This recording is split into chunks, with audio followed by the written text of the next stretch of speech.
I'm John Ray, and this is my adventure in Elk Park, North Carolina during Hurricane Helene. In late September 2024, I started a trip camping my way north from Tampa. My plan was to head to the northeast, then follow the leaves changing colors and camp my way back towards the south. I made it as far as Elk Park, North Carolina, near the Tennessee border, and that's when Hurricane Helene caught up with me. It stranded me on a mountain for several days with some locals on a campground, and we had no connection to civilization, no way out, no electricity, no internet, no phones, no landlines, no news of the outside world for several days until we could find our way off the mountain. So this is the story of the locals in Elk Park pulling together, helping themselves where they could, and just me following along, helping where I could and what I saw and learned along the way.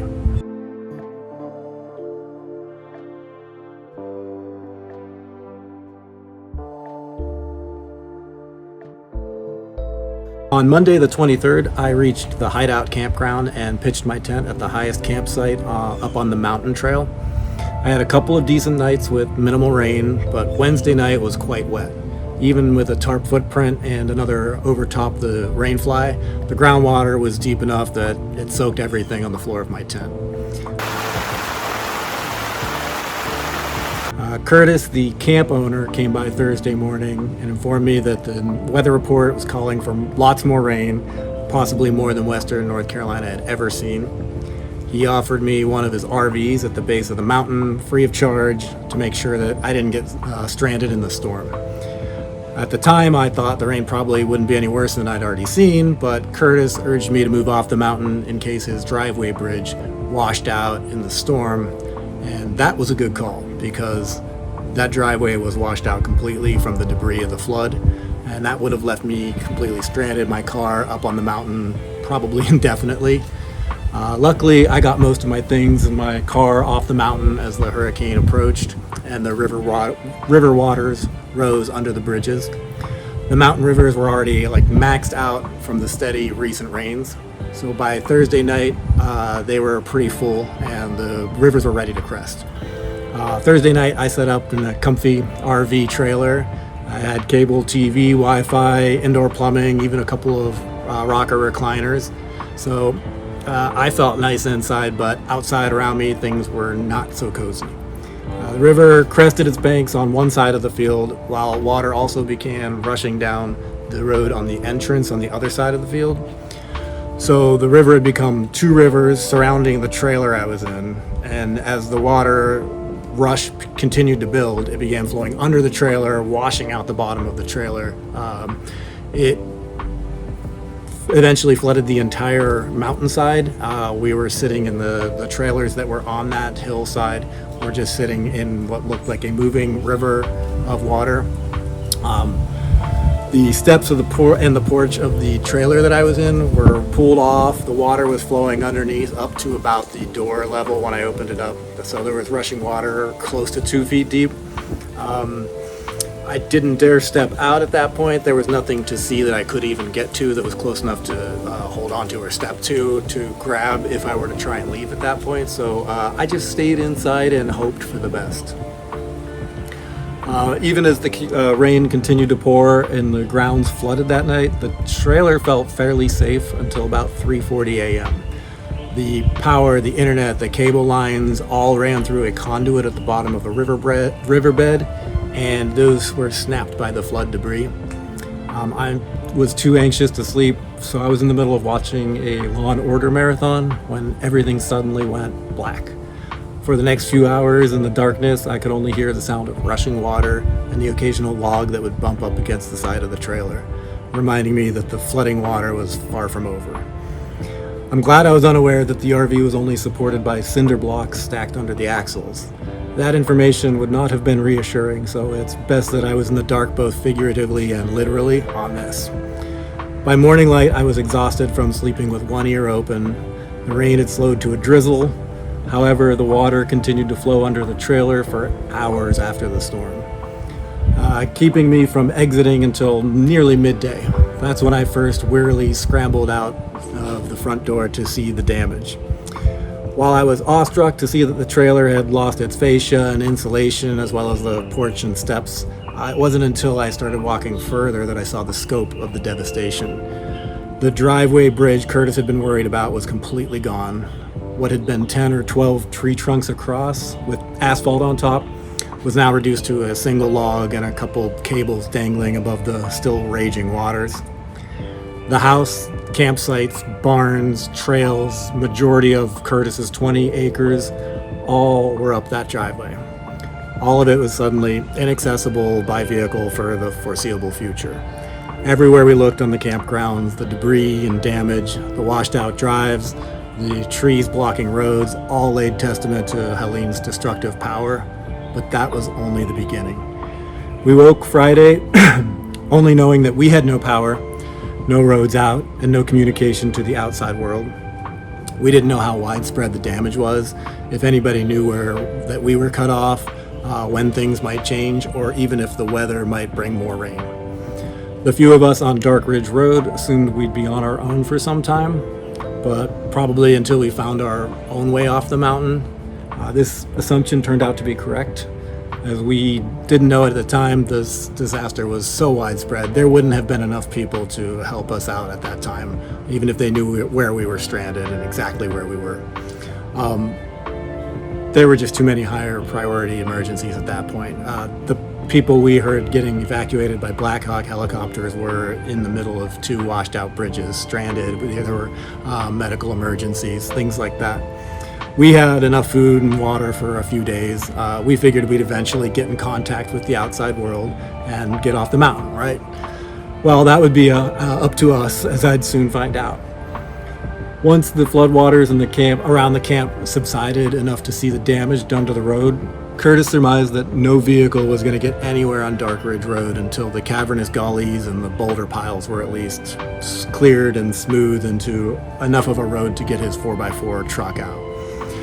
However, in order to grade the road surface, he'd need to get his Ford 5000 diesel from the mountainside of the property across the river to the road access side. This meant fording the river with the tractor. Task 1 of Operation Get Off the Mountain turned out to be a feat in itself. After a couple hours of spinning wheels, running at the bank with the big diesel, and tossing thousands of pounds of rocks into the river to create an underwater road, we watched Curtis finally climb the tractor out of the river to great relief. Curtis then set immediately to plowing our way out of the campground, working his way up the road and around the bend. Over the next few days, I traveled with Curtis and his assistant Nanda to survey some of the damage, deliver supplies to neighbors and people that we could help, learn a bit about the area, its history, and its current state and the future outlook. It was an unexpected but wonderful and powerful experience that I will never forget.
Talk about an upgrade.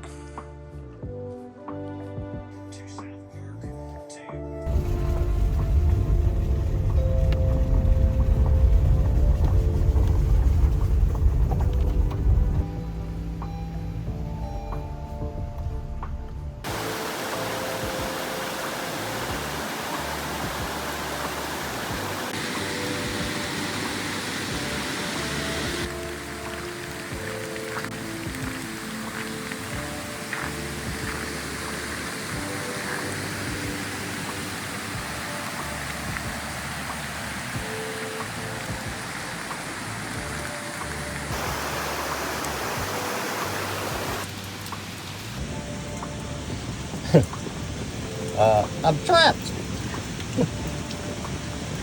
Oh, the awning seems to have fallen.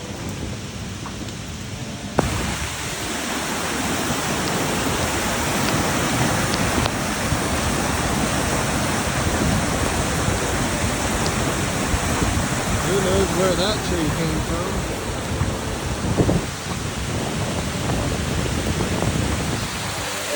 Yeah, that's the bridge that's underwater there. And of all things, I lost water. So I'm going to the car to get some water.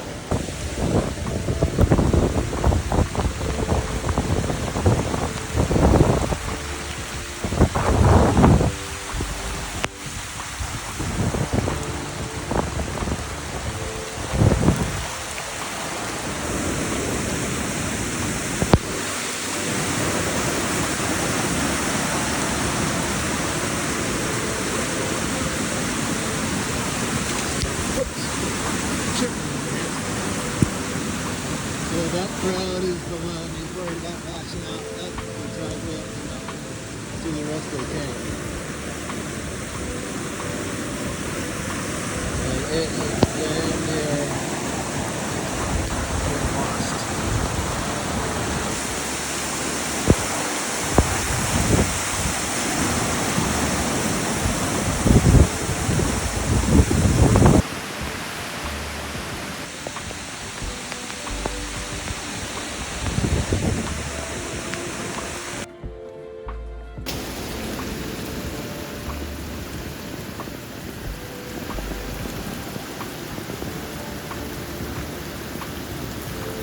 Well, at least I have a ladder to stay.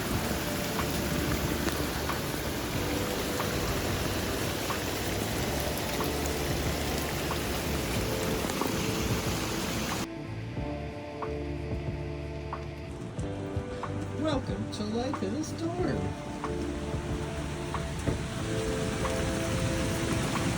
Yeah, that's the front door. It's kind of difficult to get out. Got an awning in the way. Uh-oh. We are losing the bottom here. I don't know how bad this will get. But hopefully that's all it is. It's just some fish. The river is coming right under this trail. I am just lucky I'm not further down the hill. Oh boy. They were not kidding about the most rain they've ever seen.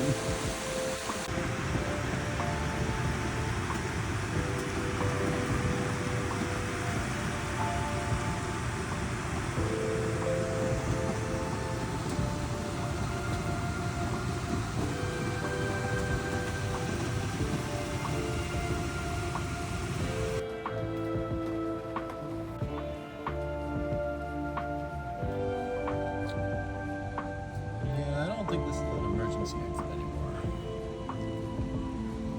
Oh boy.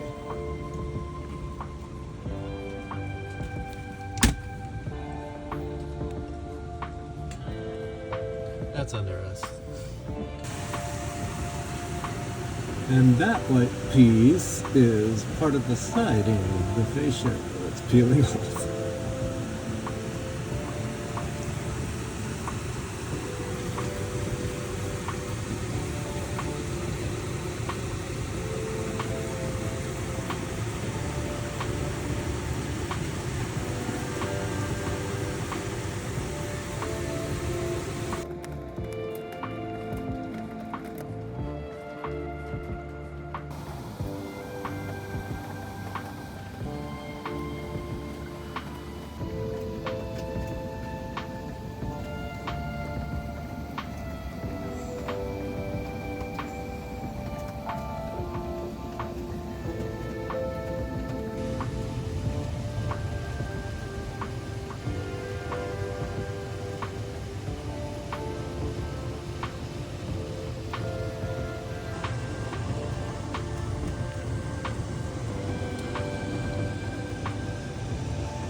Yeah, it wasn't like this before.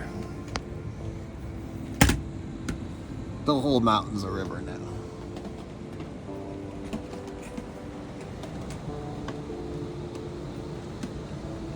Hopefully we survive.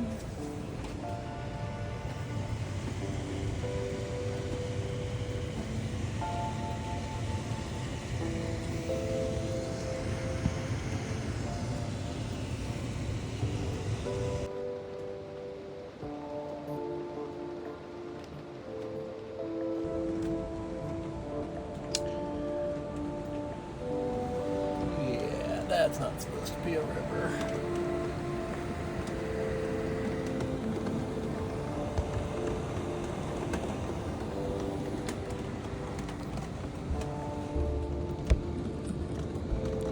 None of that's supposed to be wet.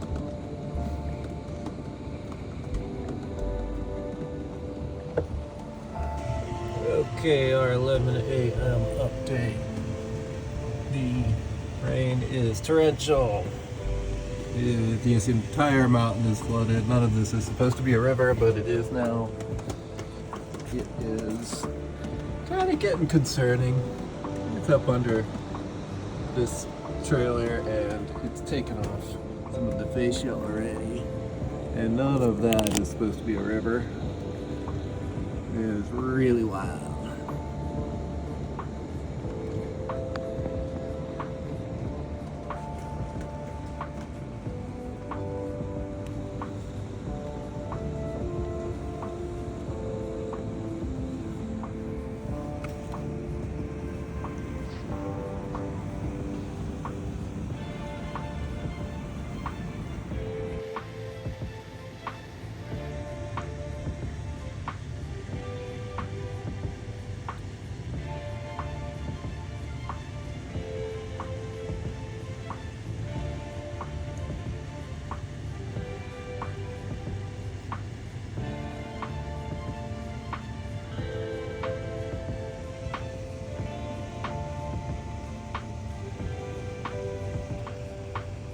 Down there, maybe, come on, there we go.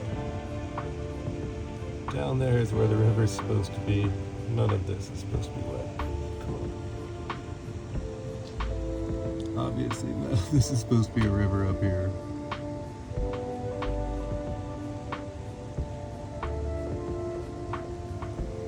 It should only be down there over the hill.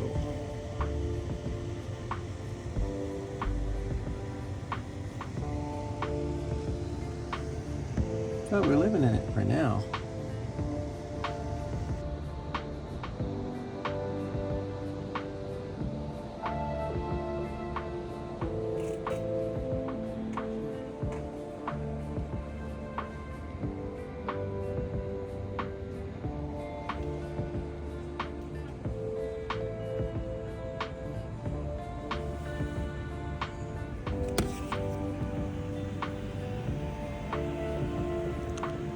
Whole new river.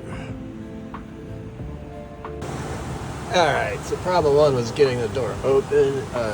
Problem two is my stairs washed away. Come back, stairs! I don't know how deep this is, but we maybe can get those back. Then we can get outside to see the damage. Alright. Managed to scramble out of there and jump to the steps, and now I can maybe get some things from the car. Looks like I can make my way around the ground a little bit, but yeah, the roads are not going to allow any passage anytime soon. Wow.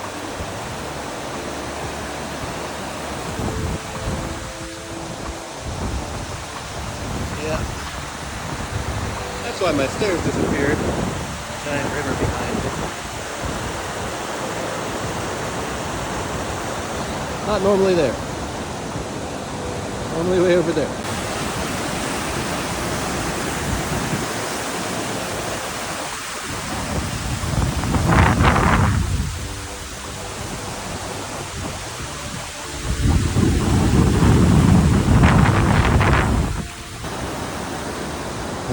we've managed to get to the car and get a few supplies, hopefully enough. And we got a chair as our bridge to get in the river house, the Montana by Keystone.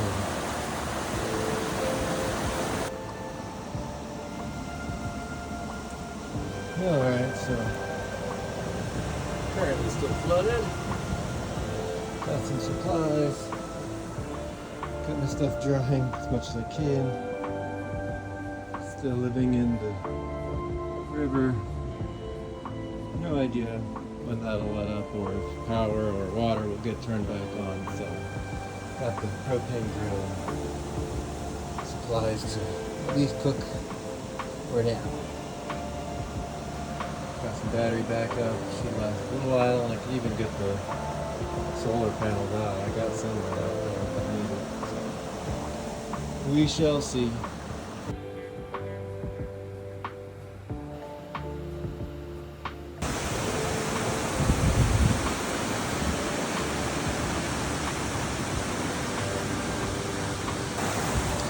So these are the campsites.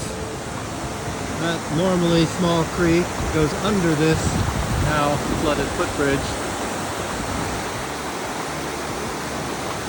And yeah, she's swelled up. It was all flooded all the way up here last night, this morning. Got some new trees that have come down. Luckily nothing has landed on any cars or campers so far. Got very lucky.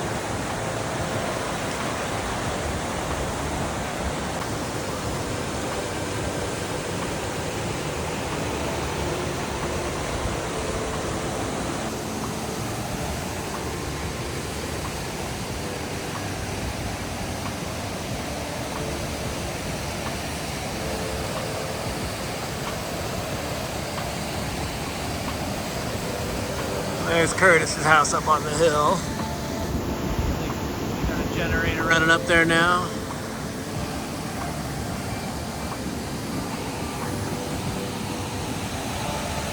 So everybody's stuck on the mountain.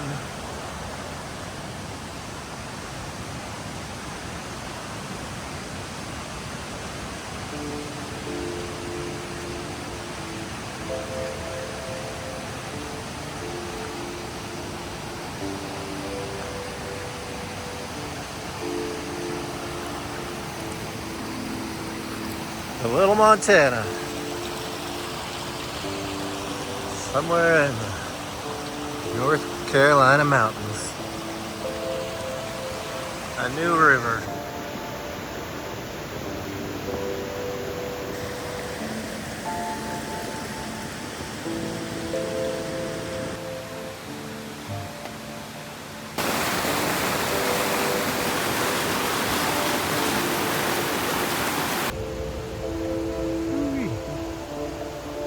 Yeah. That was all flooded. Oh boy.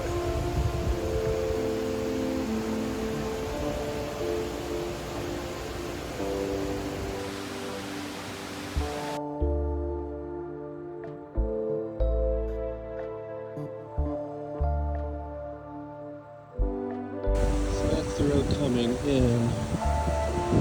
That's the road getting to the driveway, obviously. We're not even near the driveway, and it's all washed out. So there's no getting up and around the driveway that goes up that mountain. The river is slowly returning to normal size. Still obviously a little high, but under the bridge is the fresh coating of rocks. And somewhere down between this footbridge and curves is where we made the road bridge. We've got the tractor across. It's just ruts. There are a lot of them. Multiple attempts across. But more cleanup to do. So we got the tractor out, and he's up the road clearing a path, hopefully. And we'll find out how far we can get soon.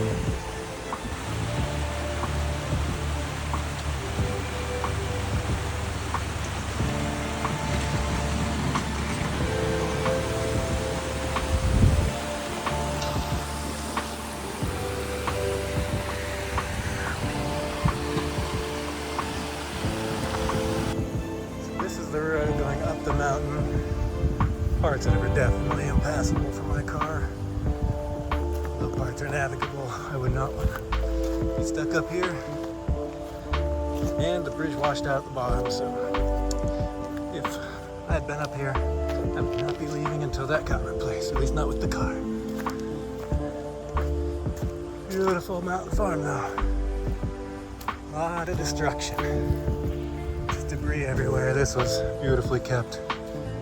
Every bit of this was nicely maintained when I got here a few days ago. Trails are clear through the woods. The whole field's beautiful. Trees are just peeking some color at me in certain spots. There's one there. But the story is not beauty today. The story is a lot sadder than that.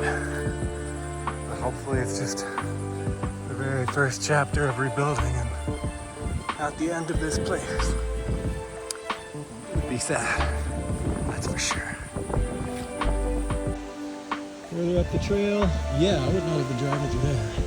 I may have been able to drive out through the fields and get out of here, but not down this road. Not with that bad boy. It just missed the portage on. But is blocking the road for now, and it's not the only one. There's gotta be more, I can see that right now. So much for our cleared path.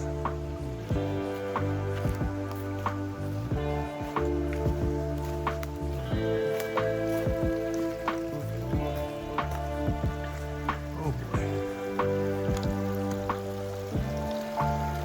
That first one might have been impassable after some winds are trimmed, but that one's a lot more work. We got a couple more trees here. And in the distance, this place up there with the big rock. Big rock 6.